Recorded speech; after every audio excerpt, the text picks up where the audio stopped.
Hello and welcome to this edition of Political Capital, the show where Delhi meets Dalal Street. I'm Vivek Law. After years of silence, former Prime Minister Manmohan Singh has spoken out like never before. He has blown the lid off the worst-kept secret in the Congress and the UPA, that a Prime Minister who served for 10 years and his senior-most colleague, the man his government appointed as the country's president, had a serious falling out 30 years ago. So much so that when Pranab Mukherjee was India's finance minister in the 80s, the government had sent Manmohan Singh packing as RBI governor. Speaking via his daughter's book, Manmohan Singh also has damning revelations about how the political system collects money via corrupt means. Over the next half hour, Priyal and Saloni get you all the candid comments and disclosures Dr. Manmohan Singh has made on his 40 years in public service. I will also be joined shortly by the national spokesperson for the Congress, Sanjay, and former Member of Parliament and PMO veteran NK Singh. Priya, let me come to you first. Let's go to the most damning of Manmohan Singh's revelations in his daughter's book. The former Prime Minister has revealed for the first time that he had a dramatic falling out with the now President Pranab Mukherjee all the way back in the 1980s, when Singh was governor and Mukherjee was his boss as finance minister. Well, that's correct. Let me just go as far as the quote is concerned. Let me take the direct quote that explains the relationship of the former Prime Minister and the Finance Minister. And of course, as far as the relationship of RBI and the Finance Ministry is concerned, the quote says that, well, there is always give and take. I had to take the government into confidence. The governor of the Reserve Bank is not superior to the finance minister in authority. And if the finance minister insists, I don't see that the governor can really refuse unless he's willing to give up his job.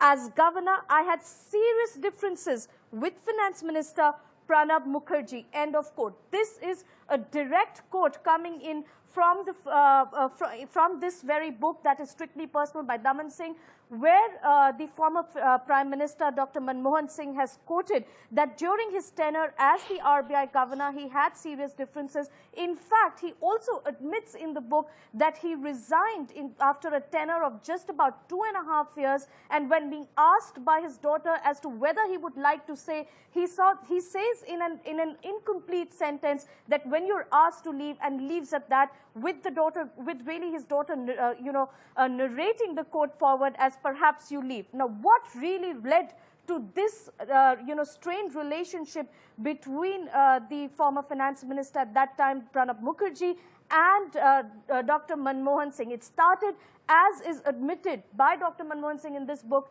is with the Swaraj Paul case, which was about the NRI Swaraj Paul looking at investing in Escorts Industries, where the RBI approval was granted after the government insisted that RBI allowed and approved this. Of course, the matter went up to the Supreme Court, where the government decision, as far as RBI decision, was given legal sanctity. But it doesn't end there. What it also points out in the book is that the entire relationship really got strained after the issue of the BCCI case. That is the Bank of Credit and Commerce International, the bank for which the RBI was not willing, or Dr. Manmohan Singh, as the RBI governor, was not willing to give the approval to set up the bank, but the government insisted and cleared the license despite the opposition, which led to the serious differences between Pranab Mukherjee, the former finance minister, and Dr. Manmohan Singh,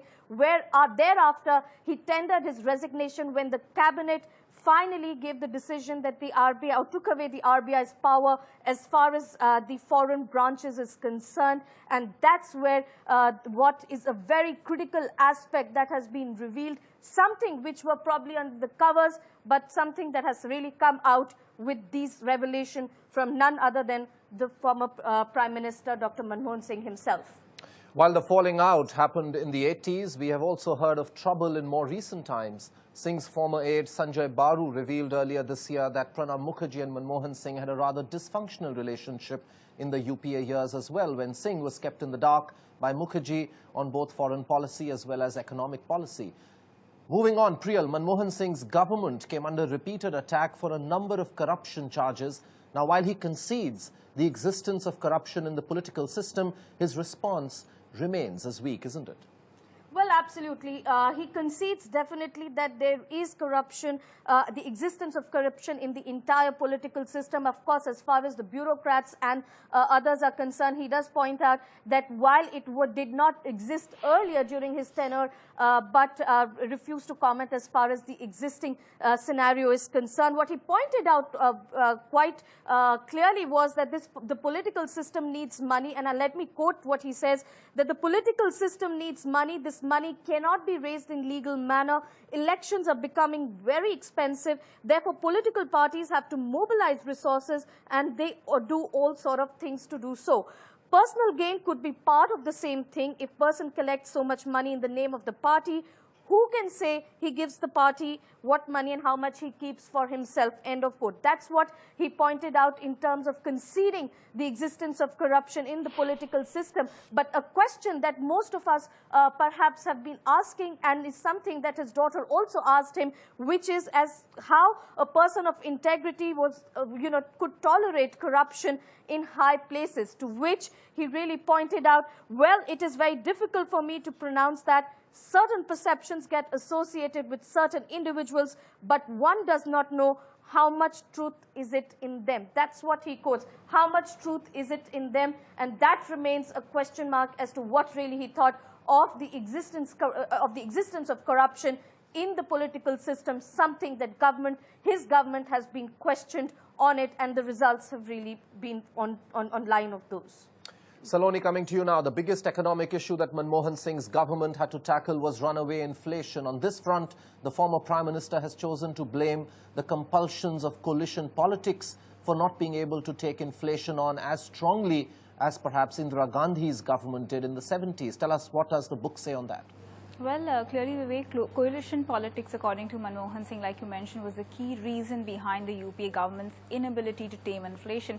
Now, remember, at one point, not only had inflation crossed the two-digit mark, food inflation had also spiraled out of proportion to nearly 20% during his tenure as the Prime Minister. Now, Manmohan Singh also talks about how during Indira Gandhi's regime, inflation had shot up to nearly 35% in 1970s. A group of 140 economists submitted a memorandum on a policy to contain inflation. A professor with the Delhi University at that point of time, Manmohan Singh, was also part of the economist panel who submitted their recommendations. Now, Indira Gandhi then formed a group within the finance ministry to design a suitable package to tame inflation. Now, with these measures, inflation was contained within 6 months. So, from a high of 34.6%, it dropped to 25.4% by the end of 1974, and then settled at sub-zero levels during the emergency period in 1975. Now, I would like to read out an excerpt from the book, and I'm here to put this entire issue into perspective. Now, Manmohan Singh's daughter asks him why the governments are unable to tame inflation these days, on which Dr. Singh replies, Mrs. Gandhi was able to take the risks. Now it's a difficult situation. We are a coalition government, and within Congress also there are different views, unquote. Now, his daughter further asks him if that is the only thing holding back, to which Singh replies, that's essentially the only thing. Unquote. So clearly indicating that as far as the fight to tame inflation is concerned, different parties ruling different states, and worse so the ones in coalition politics, are debtor to take action. Back to you. Saloni, the last year of the Manmohan Singh government saw a massive currency crisis and a runaway current account deficit. The fact that this happened is ironic, considering that we now know that for many decades, Manmohan Singh was wary of any over-dependence on foreign capital. Also tell us what Manmohan Singh had to say in the book of the challenges facing both rural and urban India. Well, clearly, Vivek, as you mentioned, at a time when foreign flows in both debt and equity segment are hitting record highs, former Prime Minister Manmohan Singh has yet again criticized India's excessive dependence on foreign financing, saying that too much dependence on foreign capital makes India vulnerable. Now, he further says that in a situation where balance of payments and current account deficit exceed the 3% mark, over-reliance on foreign capital creates growth uncertainty. In fact, on the issue of making rural credit cheaper, the former Prime Minister says that he felt felt urbanization was going to be a big challenge in India, and hence there was a need to mobilize and strengthen the credit system, the rural credit system in the country. It would again, I would again like to read out an excerpt here to indicate Singh's views on how little was done to rationalize rural credit. Now, his daughter asks him, and I quote, "Why do you say rural banking is not as cheap as it is assumed to be?" To which Dr. Singh replies, "People say that loans should be given at very low rates of interest in rural areas, but the reality is that the transaction cost of rural funding, rural credit is pretty high, and unless somebody is willing to subsidize rural banks, they will soon find that they will not make money out of agriculture credit." Now, in fact, the former Prime Minister also noted that though the government was giving budgetary subsidies, there was a further need for rationalization of agriculture credit on concessional terms. Back to you. Priyal, coming back to you now, Manmohan Singh also has veiled advice for his successor Narendra Modi, whose government is chasing black money. Singh has now revealed that he believes no legislation or directive can address the black money issue properly, but instead we need to make sure that regulations don't stifle industry and drive industrialists to circumvent government policy, isn't it? Well, clearly taking forward his views as an economist in his earlier days is what he points out is what his beliefs really stand true in terms of the issue of the black money. He said that the government often fall prey to the populist measures and devise regulatory framework with an eye of, electoral reforms, even though these framework cannot be made effective because of administrative bottlenecks. And this entire atmosphere really creates, compels the entrepreneurs to turn into speculators and make living by manipulating the political process. This was his belief as far as an economist is concerned, and he says that the issue of black money cannot be addressed just by bringing in legislation, but it has to be ensured that and it really has to be looked into the regulatory side as to how it impacts the industry. He says, and I quote, "If regulation is carried to a point where industry is stifled, where they are unable to earn reasonable rate of profit that is counterproductive, it gives them an incentive to take money out of the country and to indulge in black money transactions," end of quote. And this, of course, he responds in terms of saying if it is still true that this case, that whether the regulatory issues are more key in terms of addressing the black money issue or not. Priyal, back in 2009, the UPA won a resounding mandate for a second term, and the media celebrated the rise of Manmohan, the politician, with headlines like "Singh is King." But isn't it startling that Manmohan Singh himself did not think he or his party was coming back to power before the elections of 2009? Tell us, what does he have to say in that? Well, essentially, Dr. Manmohan Singh, in candid conversation with his daughter, when this entire book to come up was questioned and the permission was sought by his daughter to go ahead, he said that he's really busy with the election results that are expected to come, and he says, and I quote, "I don't think we are coming back." When his daughter asked him that if he comes and becomes a prime minister, would he have time for her to give as far as writing this book is concerned. Clearly no ambiguity in that sense, that he believed that perhaps the UPA 2 is never to happen. All right. So how did a government that found itself at such odds with its Prime Minister's beliefs function for 10 long years? I will be joined by Sanjay of the Congress and N.K. Singh, the former Rajya Sabha member and top bureaucrat, on the other side of the break.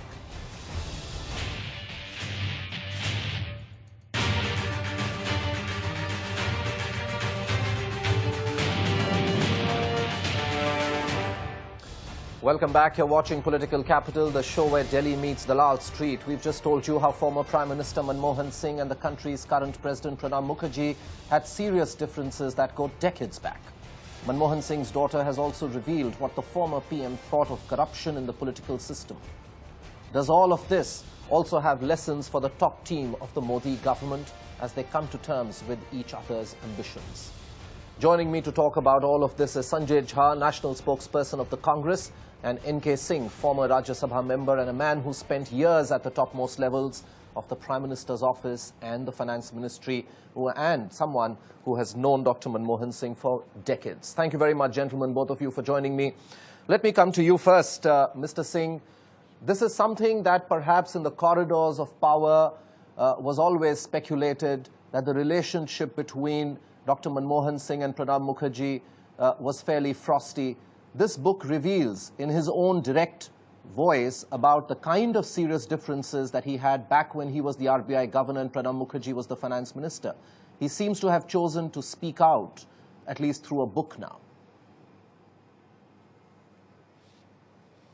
Well, I mean, frankly speaking, as you said, that I have had the fortune of having worked with Dr. Manmohan Singh from decades, beginning in 1969, when he was first inducted into the government as economic advisor in the Ministry of Commerce. And I was working in the minister's office at that time. And thereafter, as chief economic advisor to the Ministry of Finance, when not only I was interacting with him, but my late father was the finance secretary with whom he closely worked. And then my own 5 years in the Ministry of Finance. And therefore, in multiple ways, I have known him. And it was, of course, a well-known, it was not a well-kept secret that there were differences between Dr. Manmohan Singh as Governor of the Reserve Bank and Mr. Pranab Mukherjee as the finance minister on multiple issues. And I think that it goes back a long time. And let's not forget that there was a period when Mr. Pranab Mukherjee was the Minister of State in the Ministry of Finance, much before his elevation. And at that time, I also had the privilege of knowing him. I was working with Professor D.P. Chattopadhyay, who was the Commerce Minister then, and the Pranab Mukherjee was the Minister of State for Finance. And I think that it will be fair to say that this book raises a more serious issue. It raises the evolution of the relationship between Mint Street and between the North Bloc. The relationship between the extent of autonomy which the Reserve Bank can have vis-a-vis the North Bloc, namely the Ministry of Finance. And I think that equation has had a dynamic evolution. Dr. Manmohan Singh talks of a period when that evolution had yet not fructified. That North Bloc wielded the big stick, and Mint Street was struggling to seek a minimum measure of autonomy, of which 2 episodic examples have been given in the book, the Swarajpal incident and the incident of BCCI. So I think that we have now come to a stage when there is greater equilibrium between the Mint Street, which has now really in some way asserted its autonomy, and the relationship it has with the North Bloc. That relationship has matured. It was unfortunately in the making at the time when Dr. Manmohan Singh served as a governor of the Reserve Bank.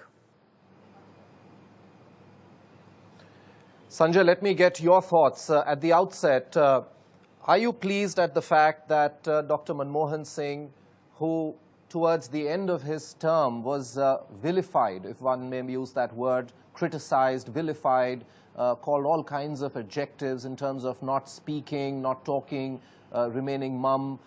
Now at least he seems to be, through this book, putting out his thoughts, some of his thoughts. The book is pretty silent on his tenure as the Prime Minister, but even then he's spoken about issues that perhaps he should have a while ago. But then this doesn't really reflect, while Mr. Singh has given such an important and interesting larger perspective on the relationship between the Finance Ministry and the RBI, but the fact that he says he had serious differences back then and even was eased out of the RBI and brought in as the Deputy Chairman of the Planning Commission, thanks to Pranab Mukherjee. What does that reflect? Isn't the secret now out in the open that the Prime Minister and the then Finance Minister didn't really get along very well?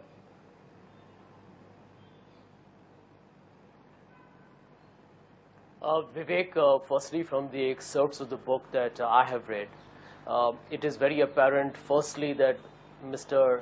Dr. Manmohan Singh, our former Prime Minister, was and continues to remain a very mild-mannered man and extremely unassuming in his whole demeanor. You know, the fact that he was the man who changed India's economic destiny, so to say, with the entire liberalization policies of 1991 that has made India into a big league player today several decades later. Or the fact that even when during UPA 1 and UPA 2, a terribly devastating global recession that happened in 2008 following the mortgage crisis in the United States, the Eurozone paralysis that followed and continues to still haunt the global sectors of finance. the truth is that we delivered on a very high GDP average growth rate. So the fact remains that I think India under Dr. Manmohan Singh, both as a finance minister as well as a prime minister, recorded remarkable growth and a new trajectory altogether. On the issues that you have raised, let me tell you, as I think Dr. Singh mentioned himself earlier on the panel, that the relationship between the RBI and the government is always, a little patchy. And I think, it's got to do with the fact that, the RBI's principal role is monetary policy, keeping inflation under control, and using the tools available to them. The government has multiple objectives that can sometimes be in conflict. We all know that inflation is a very sensitive issue come election time. We also know that fiscal consolidation needs monetary policy support. There are issues in terms of the corporate sector's expectations in terms of interest rates. And we live in a time where the economy is so globally integrated that you're vulnerable to all kinds of external shocks. You mentioned that earlier in your program about the currency crisis. Now, let me tell you that if today, for example, if the US Fed were to dramatically reverse its quantitative easing program, that every time it announces there is panic in emerging markets, but when the funds actually begin to get withdrawn to the US when interest rates rise, all countries will face a huge threat. That's what happened to us in 2013. So I think bottom line, there were controversies in terms of what you mentioned in the early 90s, 1980s, when India was neither here nor there economy. We were fairly controlled. We wanted to liberalize, but we hadn't taken those big steps. And that's a time when you're talking about the escorts group issue, for example. Now, I think these are, and I'll agree with Mr. Singh here when he said, a process of evolution and change. I think India is a completely new paradigm today. And I think Dr. Singh's contribution has got a lot to do with that.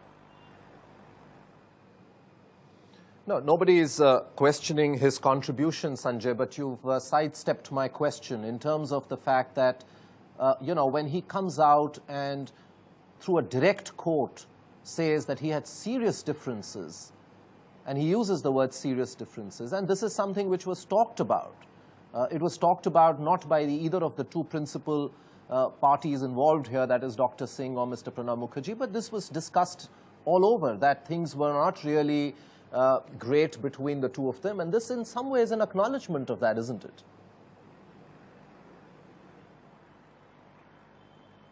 Oh, absolutely. And I think, you can expect Dr. Manmohan Singh, often criticized for being extremely reticent and media shy, to finally call a spade, and he would, and why not? I mean, the truth is that Dr. Singh was a brilliant economist. I think President Obama acknowledged him as one of the brains trust that he relied on in the meetings in G20. The second point is that he was also a bureaucrat. You had Pranab Mukherjee, who was a very savvy, a very intelligent, a very perceptive politician. Now, there are, to an extent, conflicting goals on certain occasions, not all the time. So, you have to marry the two contradictions and look at it in terms of the fact that finally there was congruence, and where they disagreed, they disagreed. And I think, end of day, if you look at it even today, I mean, there was a lot of talk of, the relationship between former finance ministers and ruling RBI governors at that point of time. But even as we look at Raghuram Rajan today or Narendra Modi and Arun Jaitley, you find that whether it's inflation, which is continuing to haunt us now for a couple of years, and a demand from the corporate sector for lower interest rates, end of day, there will have to be a compatibility in terms of thinking and a congruence in terms of approach. And I think if there were differences at that point of time, it should not be seen as anything unusual. If you ask any RBI governor to write his autobiography, each of them will have some tale to tell where they differed very drastically with the finance ministry. I think these conflicts between policymakers at the highest levels should not be seen as something very, remarkable. Mr. Singh, let me turn to the other issue, which again, Dr. Manmohan Singh is quoted as in the book as talking about and flagging off. And I know that you've been raising this issue also quite extensively in the last few years, and which is the whole, the political funding aspect. He's come out very strongly in terms of candidly admitting to the fact that, parties are raising money via opaque, corrupt means. The political system needs money, cannot be raised in a legal manner. What do you make of that comment? Well, can I just make, before I come to that, make just one comment? I agree with Sanjay that, you know, Dr. Manmohan Singh's contribution in 1991 in liberalizing the Indian economy is something which is well recognized and deeply respected, globally speaking. But I think that we must recognize the fact that Dr. Manmohan Singh is at his best when he has the support of the topmost political leadership. In 1991, he achieved what he did. I was in the Ministry of Finance as a secretary at that time, because he had the unstinted support of Mr. P.V. Narasimha Rao. And also because the balance of payments crisis gave India little or no escape than to undertake a program which would enable us to get out of the balance of payments crisis and to really trigger growth momentum all over again. So a question which arises is Dr. Manmohan Singh being given an excessive credit which really belonged to the leadership under which he worked at that particular point in time? And that is he not at his best when he has the fullest support of and the fullest direction of the topmost political leadership? The jury on that is still out. But let me address the second question which you raised, the political funding process. Frankly speaking, I think that there is no doubt that what he says about the lack of transparency and the opaqueness of the political funding process. But then I think, what is the response to that? He was the Prime Minister of India for 10 years. He was the Prime Minister in charge, really, therefore, of bringing about changes which would alter that process. For 10 years, nothing was done for electoral reforms, at a time when he cannot have asked for a better opportunity. I mean, if a political party which is in power for 10 years with the same leadership cannot undertake that electoral reforms, I think this is really a very sad commentary on how we can really enable the executive, the legislative, and the governance institutions to become more transparent. It doesn't augur well for the future of our democracy. I have no doubt that in the years to come, one of the things which the Modi government would have to really tackle with is the manner in which electoral reforms are undertaken. And the centerpiece of that would have to be the manner in which the electoral reforms, of which the funding of political parties have to be an integral part of that reform process. So I think that whereas Dr. Manmohan Singh is right in candidly stating the problem, I think he must take the culpability of not having done anything significant in the last 10 years. The fact that if he would say that there is no political consensus, I think that the parties which are in power, they are adjoined with the task of building up an adequate political consensus on a crucial area like electoral reforms. Right. Sanjay, running out of time, but it'll be unfair not to let you respond to that. So please go ahead, try and just make it a little brief. Thank you. I'll do that, Vivek. Thank you. You know, one of the things, Vivek, that we need to acknowledge, the two most historic legislations that have made India more transparent and open, and in fact made our system more robust as an anti-corruption character that we need very desperately in our country, was the RTI and the Lokpal. And the credit for that must go to our government led by Dr. Manmohan Singh. My second point is that electoral reforms, like it or not, does require political maturity and consensus. And there are many political parties which don't want to really, bite the bullet. I will agree to one point, though, on behalf of my party, that while corporate funding above 20,000 or any contribution above 20,000 is declared to the income tax, the political parties need to find a solution to smaller quantity of donations made below 20,000, which is not declared, and which ends up being the largest corpus that political parties have. I think I agree with you that one of the issues that I personally believe in is that political parties need to come into the RTI Act as far as the political funding is concerned, not in terms of their operating disclosures and how they run their political party or how they try select candidates or make up their manifesto.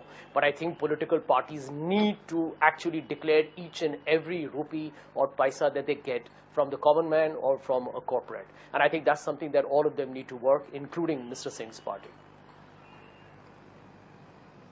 Thank you very much, gentlemen. We leave it there. Thank you very much for coming by and sharing your perspective with our viewers here on Bloomberg TV India. Well, that's all we have on this edition of Political Capital. Thanks for watching. We'll be back tomorrow.